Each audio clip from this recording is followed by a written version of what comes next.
सबको मेरा नमस्कार। 24 घंटे नहीं हुए हैं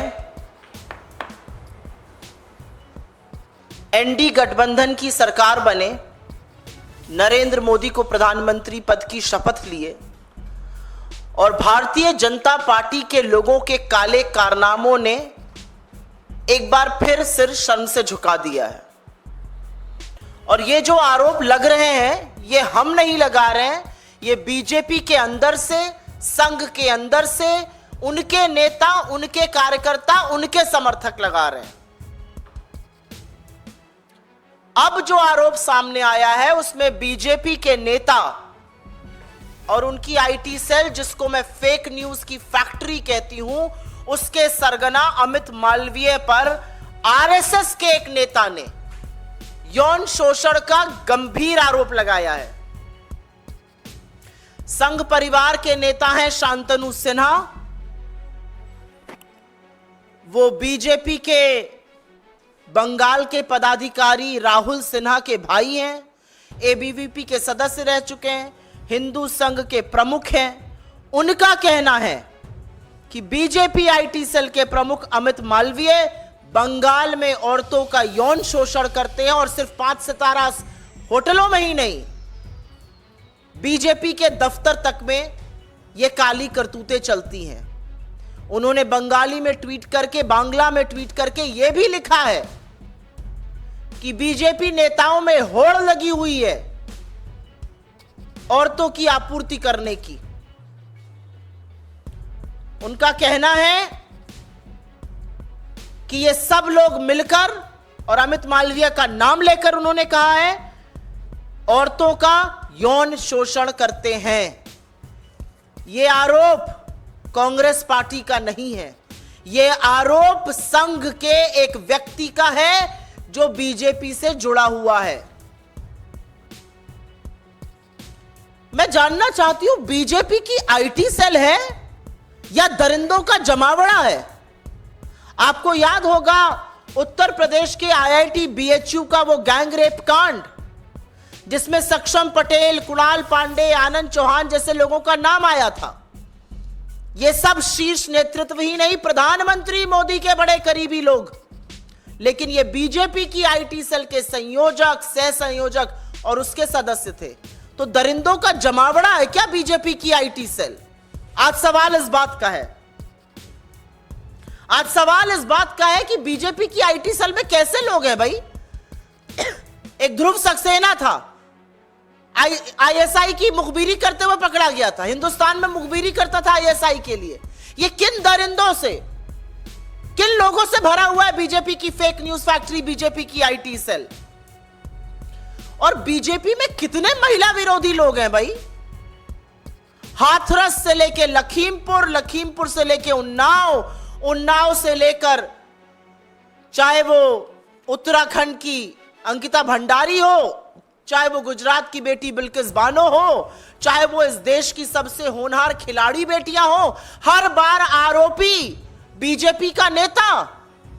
कभी कुलदीप सेंगर, तो कभी चिन्मय आनंद, तो कभी ब्रजभूषण, तो कभी अंकिता भंडारी का हत्यारा जिसके पिता बीजेपी के नेता है। कैसे लोगों से बीजेपी भरी पड़ी है? और सवाल इस बात का है कि इतने गंभीर आरोप आपके एक बड़े पदाधिकारी के खिलाफ लगे, लेकिन एक शब्द नहीं बीजेपी की ओर से, कोई प्रतिक्रिया नहीं, कोई उस पर एक्शन लेने की बात नहीं। तो आज सवाल इस बात का है कि इस सुई टपक सन्नाटे का सच क्या है? किसको बचाया जा रहा है? क्यों बचाया जा रहा है? किसके कहने पर बचाया जा रहा है? अगर इतना बड़ा आरोप किसी बीजेपी के बड़े पदाधिकारी पर लगा है तो बीजेपी का नेतृत्व क्या कर रहा है?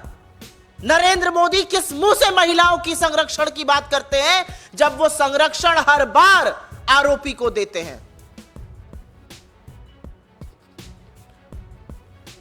और ये महज संयोग नहीं है,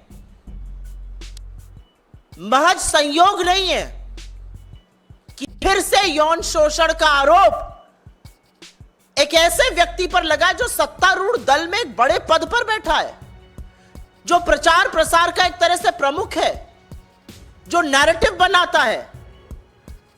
इस व्यक्ति ने अपना इतिहास इनका खखोल लीजिएगा, इतने ऐसे व्यक्ति को ऐसे पद पर बिठाना यह बीजेपी का नैतिक दिवालियापन दिखाता है। यह वो व्यक्ति है जिसने खुलेआम पोर्नोग्राफी की बात करी है। यह वो व्यक्ति है जिसने विपक्ष के खिलाफ झूठ, मनगढ़ंत कहानियां, हर तरह के षड्यंत्र रचे हैं।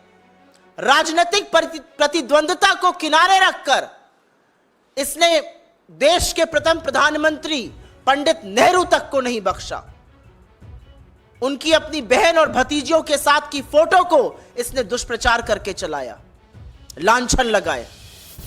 इस आदमी ने राहुल गांधी के बयानों को काट छाट कर उनकी छवि धूमिल करने का कुत्सित प्रयास किया।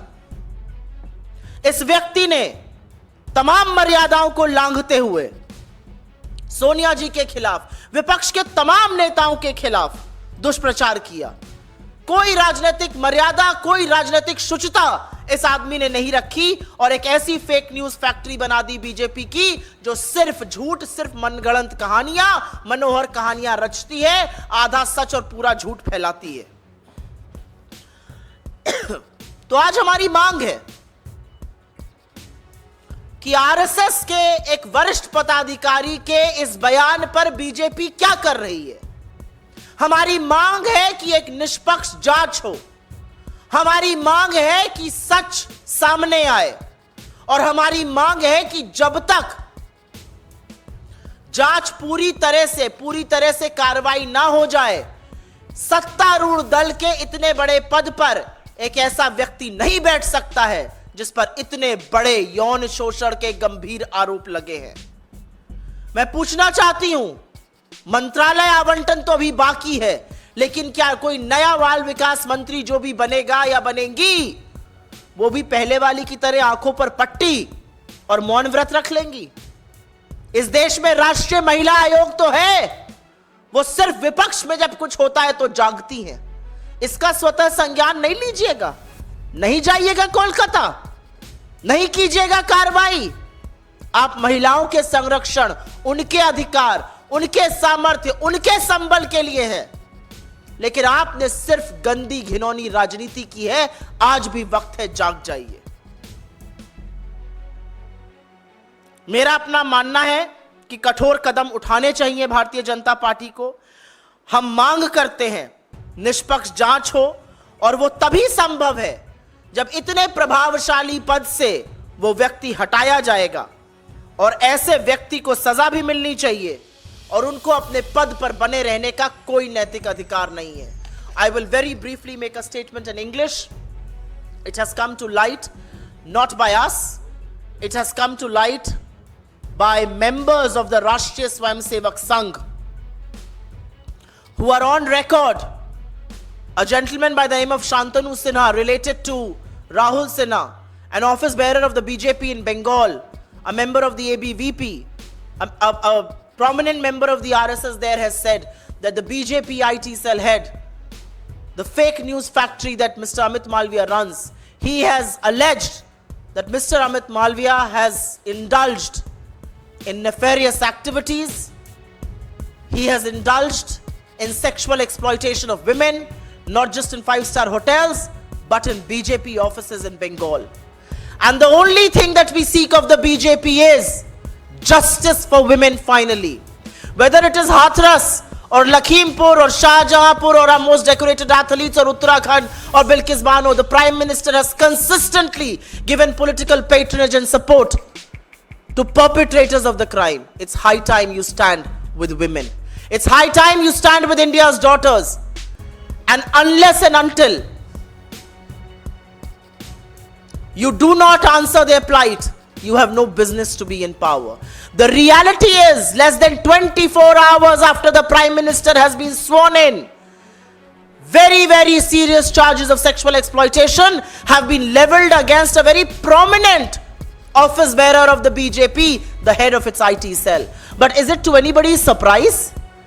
The IIT BHU gang rape, if you remember, and the three people involved, Saksham Patel, Kunal Pandey and Anand Chauhan, all members of the BJP IT cell, all extremely close to senior leaders of the BJP, including Narendra Modi.